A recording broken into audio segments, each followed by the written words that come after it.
Have you ever noticed how much energy we waste on overthinking? It's one of the biggest drains on human potential, not because thinking is inherently bad, but because we often use it as an excuse to avoid truly living. I know I do. I get caught up replaying moments that are long gone, trying to figure out what I could have done differently. I spend hours imagining futures that may never even happen, analyzing every word, every silence, every choice.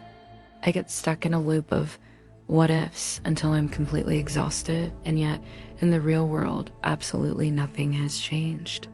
I think deep down, we all know there's no such thing as perfect, but overthinking is sneaky.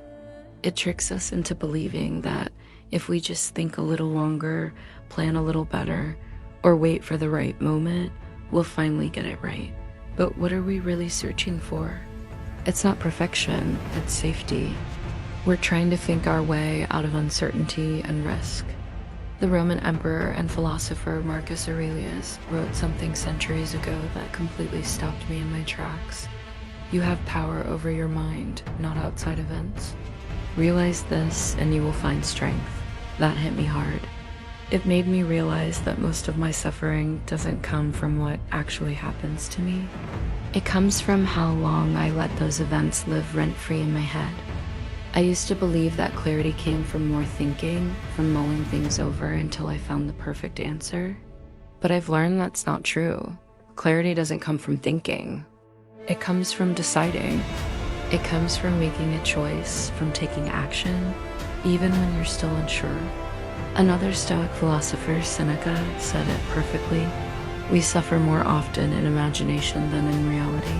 And that's exactly what overthinking does. It turns exciting possibilities into terrifying fears. It turns necessary delays into lifelong regrets. And it turns patience into complete paralysis. I finally accepted that I cannot think my way into becoming the person I want to be. I can only act my way there. I have to step out into the world and let experience be my teacher. Even the great philosopher Friedrich Nietzsche believed this. He said, "Thoughts are the shadows of our feelings, always darker, emptier, and simpler. Our thoughts often paint a much bleaker picture than reality." So now, when I feel my mind starting to race, spiraling into that familiar pattern, I pause. I take a breath and ask myself a simple question. Is this thought actually protecting me, or is it just keeping me stuck?